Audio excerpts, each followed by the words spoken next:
राधे राधे भक्तों, आज है माघ मास का 9वां दिन, तो 9वें अध्याय की कथा सुनेंगे। आइए शुरू करते हैं। शुभ कर्मों की व्याख्या। महर्षि वशिष्ठ जी बोले, हे मुनिवर, देवदूत ने वार्ता को आगे बढ़ाते हुए कहा, वैश्यवर, मैं आपको विष्णु भक्ति का महात्म्य तथा माघ मास की एकादशी के संबंध में विस्तार से बताता हूँ। विष्णु भक्ति शिव भक्ति अति श्रेष्ठ है। माघ मास की एकादशी के स्नान का विशेष महत्व है। माघ स्नान तक व्रती को प्रभु भक्ति के समय गायत्री मंत्र का पाठ, ओम नमः शिवाय तथा हरिओम तत्सत का पाठ व जाप निरंतर करते रहना चाहिए।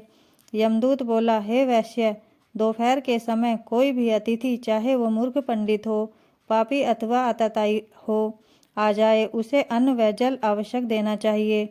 इस प्रकार उन प्राणियों को चिरकाल तक स्वर्ग का उपभोग मिलता है। अतिथि का धर्म पालन करने वाला गृहस्थ अनेक सुख व संपन्नता को प्राप्त करता है।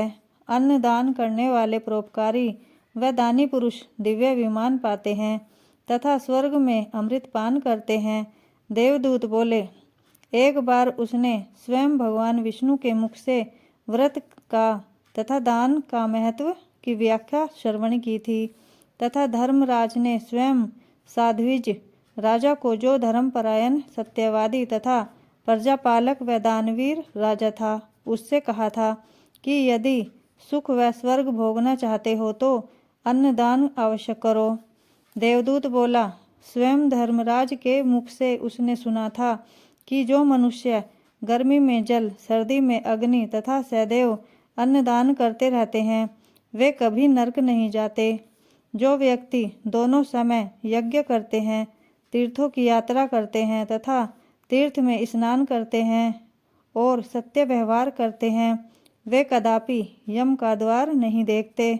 जो मनुष्य पराई स्त्री पर कुदृष्टि डालते हैं, दूसरों के धन को हड़पने की सोचते हैं, व्यापार में बेईमानी करते हैं, वैश्यागमन करते हैं, वे जीवन में पाप कर्म कमाते हैं तथा मृत्यु के पश्चात महान पाप के भागी होते हैं तथा अनेक जन्मों तक घोर नरक का कष्ट भोगते हैं। माघ मास स्नान तथा प्रातः स्नान करने वाला व्यक्ति मोक्ष पाता है। जो व्यक्ति तीर्थों को आजीविका का साधन समझता है तथा गंगा के पवित्र अमृत जल का अनसमझी से साधारण जल समझता है, वह पापी घोर नरक को प्राप्त होता है।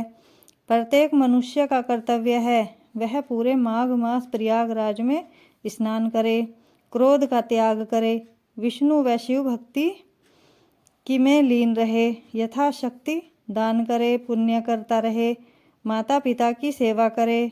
ऐसा व्यक्ति अवश्य ही स्वर्ग को पाता है। माघ मास का 9वां अध्याय समाप्त हुआ। बोलो राधे राधे।